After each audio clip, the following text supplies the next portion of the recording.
espacios. Pero pues vamos a empezar con las noticias falsas. La primera, falso que la reforma electoral propiciará un narcoestado.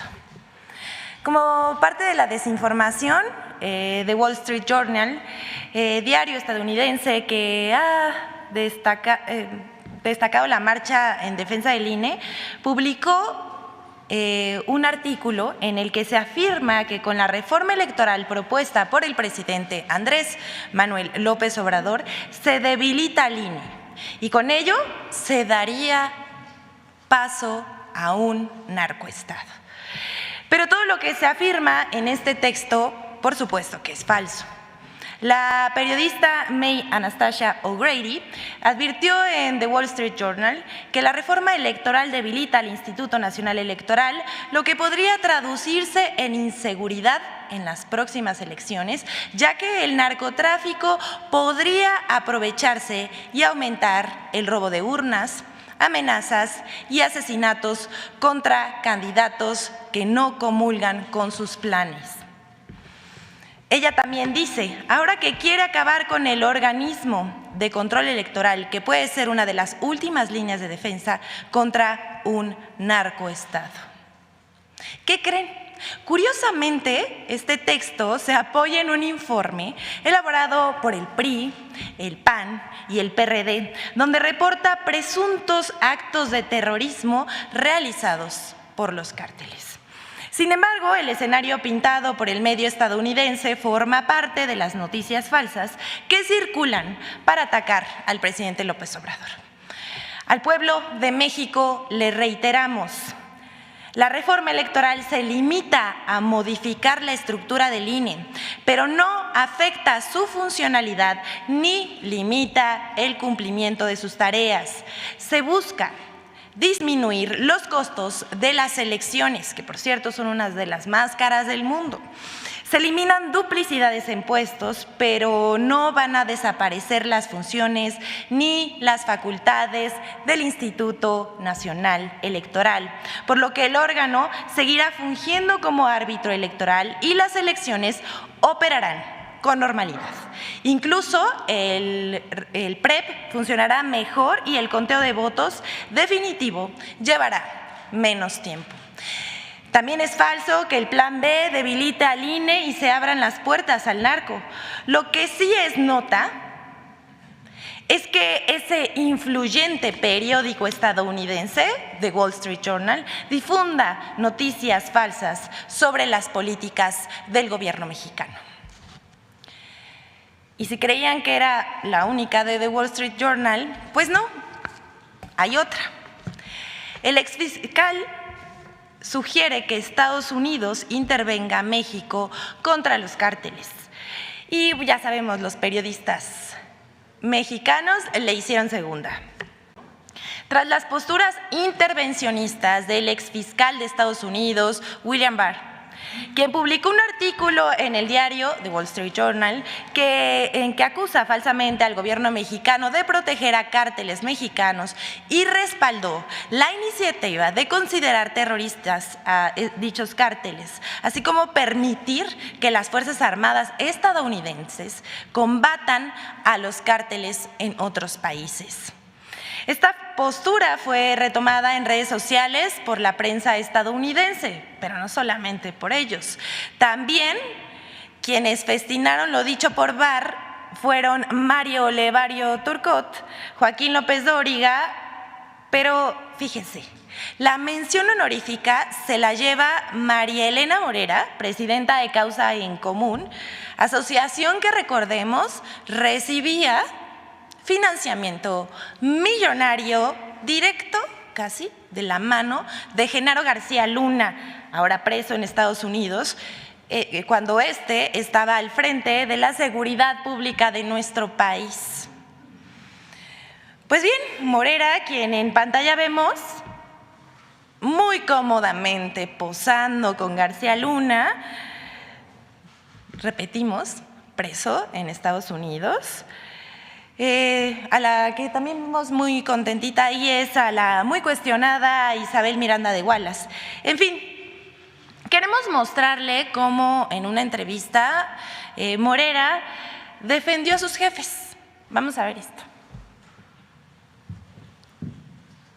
Esta política de abrazos que tiene el presidente Calderón, que tiene el presidente López Obrador, que bien decía William Barr en su artículo que el único que realmente luchó contra las bandas criminales era Calderón. Y López Obrador dice, ¿cómo puedes decir eso si García Luna era de ellos, era de los narcos? Pues sí, lo que pasa es que yo no hago sentencias, ¿no? Desde mi punto de vista, el tema de García Luna también es extraño porque no vimos ninguna evidencia, ¿no? Vimos muchos testimoniales que allá se toman en cuenta en este tipo de juicios, pero no vimos ninguna evidencia. Bueno, el pasado 6 de marzo, María Elena Morera fue entrevistada por Carlos Loret de Mola en Latinos. Sus declaraciones no tienen desperdicio. Duda de la culpabilidad de García Luna y cuestiona la inteligencia del gobierno de Estados Unidos. Pero como ya vimos, defendió al ex fiscal Barr y su política intervencionista y criticó al gobierno de la Cuarta Transformación. Vamos a ver otro corte. ¿Tú crees que García Luna es inocente? Mira, yo no puedo saber si es inocente o culpable. Lo que sí me parece extraño es que si las agencias de Estados Unidos, con los millones de dólares que tienen las agencias de inteligencia, la DEA, la CIA, el FBI, no lo supieran, ¿no? Entonces, ¿qué fue lo que pasó? ¿No lo sabían o en realidad no había nada, ¿no? O si sí lo sabían, ¿por qué no hicieron algo? Aquí no para. En una más de la Sinrazón, durante la entrevista, dice que México es un país corrupto y que aunque la Policía Federal estaba coludida, no debió desaparecer. Y ahí le echa la culpa a la ciudadanía de la corrupción cuando remata diciendo que la policía es una imagen del pueblo al que sirve. Porque yo algo que le debo reconocer, y siempre se lo reconozco a García Luna a pesar de las diferencias que tuvimos, fue que siempre atendió a las víctimas de secuestro y que construyó la Policía Federal. Y cuando yo me metí en esto precisamente por el secuestro de mi esposo, que la agencia federal fue quien lo rescató. García Luna al frente de la AFI. García Luna al frente de la AFI. Mi hijo me decía, mamá, ¿tú vas a ir a gritar a las calles? Y yo, cuando termine mi carrera, me voy a meter a trabajar de policía. Porque desde adentro se hacen las cosas. Después se dio cuenta que no se hacen desde adentro y se salió. ¿No se terminó por podrir la Policía Federal? No, yo creo que no se terminó por podrir. O sea, ¿no debieron haberla desmantelado? No debieron de haberla desmantelado, desde luego. Mira, yo creo, Carlos, que como todas las instituciones en México, tenemos un gran problema de corrupción. Sin embargo, eso no significa que la Policía Federal fuera toda corrupta, ¿no? La policía al final es una imagen del pueblo al que sirve. Hasta aquí lo dejamos. Haga usted sus propias conclusiones. Vamos con la siguiente. Diario Reforma y periodistas conservadores mienten de nuevo sobre libros de texto y la iniciativa privada. El 4 de marzo, el periódico Reforma publicó a 8 columnas en portada una nota de contenido engañoso sobre los libros de texto de educación básica. El título lo dice todo. Pretenden sacar a iniciativa privada de educación. Esta afirmación que hace el diario Reforma es falsa. Y les decimos por qué. La Secretaría de Educación Pública aclaró a través de la Dirección General de Materiales Educativos y de conformidad con el artículo 3 de la Constitución Política de los Estados Unidos Mexicanos y 113 de la Ley General de Educación, le corresponde a la SEP de manera exclusiva elaborar, editar, mantener actualizados, así como autorizar el uso de libros de texto para la educación preescolar, primaria y secundaria, y fijar los lineamientos generales para el uso de material educativo para la educación básica. Los libros de texto que no son elaborados por la Secretaría de Educación Pública deberán ser autorizados por la instancia educativa correspondiente. Esto no es de esta administración, está establecido en la Carta Magna. Reforma miente. No es verdad tampoco que la iniciativa privada no puede editar libros de texto siempre y cuando cuente con la autorización de la autoridad educativa. Reforma tergiversa la información para generar una percepción de que este gobierno rechaza la inversión de los privados. Pero el diario Reforma no fue el único que diseminó esta falsedad. Pablo Girard escribió en el periódico El Financiero una columna con un título de terror. Terminarán quemando libros, dice. Con el mismo argumento falso de dejar afuera la iniciativa privada de la producción de libros de texto, con aquel discurso desgastado de que este gobierno quiere controlar la mente de los mexicanos a través de la ideología, que los profesores recibirán adoctrinamiento marxista por mandato oficial para controlarlos, lo cual sabemos que es absolutamente falso. Y si creen que paró ahí, pues no, Reforma no tiene llenadera, y entonces el 5 de marzo también publicó en portada una nota titulada "Cubre iniciativa privada de eficiencias educativas". Pero veamos lo que argumenta, pues muestra los avances de la política privatizadora de la educación en el periodo neoliberal. El resultado está a la vista: 28% de la educación superior y 50% del posgrado es manejada por el sector privado, mientras los gobiernos neoliberales disminuyeron los recursos destinados a la educación. Ahora, con la nueva política educativa del gobierno del presidente Andrés Manuel López Obrador, aumentó el presupuesto educativo y se ha dispuesto un mecanismo para que todo aquel que quiera acceder a la educación pueda hacerlo. Un ejemplo de ello son las universidades Benito Juárez y también las becas para estudiantes. Que nadie tenga que abandonar la escuela por falta de recursos económicos. La educación en esta administración ahora es un derecho y no un privilegio. Pues hasta aquí, Reforma. Pero vamos a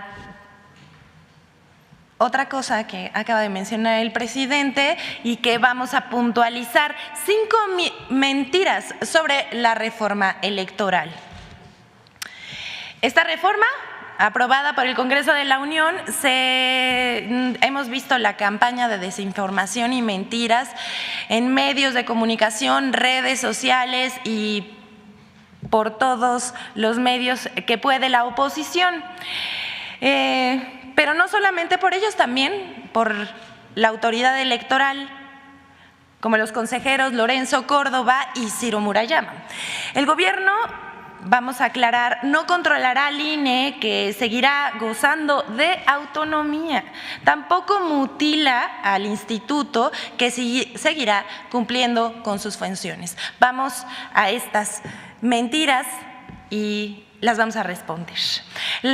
Primero dijeron que la estructura del INE está en riesgo si se desaparecen las juntas locales y distritales.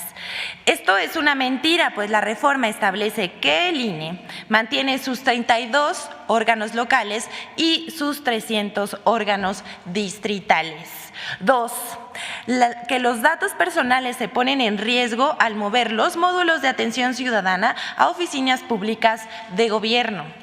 Esto también es falso, puesto que los módulos seguirán operando como hasta ahora y solo se abre la posibilidad de que, si así lo dice el INE, para ahorrar en rentas se puedan pedir inmuebles de dominio público. 3. Serán despedidos 8,000 trabajadores y 85% del servicio profesional nacional.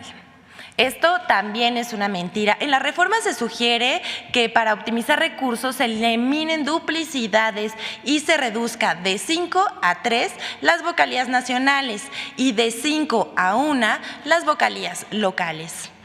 El INE reasignará su puesto al personal de acuerdo a sus necesidades. Al final solo se les recortarán 8% de los puestos, los que están duplicados. 4. El gobierno meterá mano al padrón electoral sobre el voto en el exterior. Esto también es una mentira. La Secretaría de Relaciones Exteriores solo tendrá la facultad de revisar pasaportes y documentos para votar y no controlará la lista nominal ni ningún padrón electoral. Y 5. Desaparece el programa de resultados electorales preliminares. El programa no va a desaparecer y funcionará con normalidad. Solo se sumarán trabajos para verificar el cómputo de votos y el PREP para un conteo más certero. Además, el conteo oficial de votos terminará a unas horas de terminada la jornada electoral. Por todo ello, son mentiras las publicadas por la oposición y por los consejeros del Instituto Nacional Electoral. Aquí les acabamos de dejar 5 ejemplos, pero las mentiras siguen, la campaña de desinformación continúa. Por último, les vamos a mostrar un video de Infodemia sobre las noticias falsas diseminadas por el caso de 4 estadounidenses privados de su libertad, en donde lamentablemente 2 perdieron la vida. Vamos a verlo.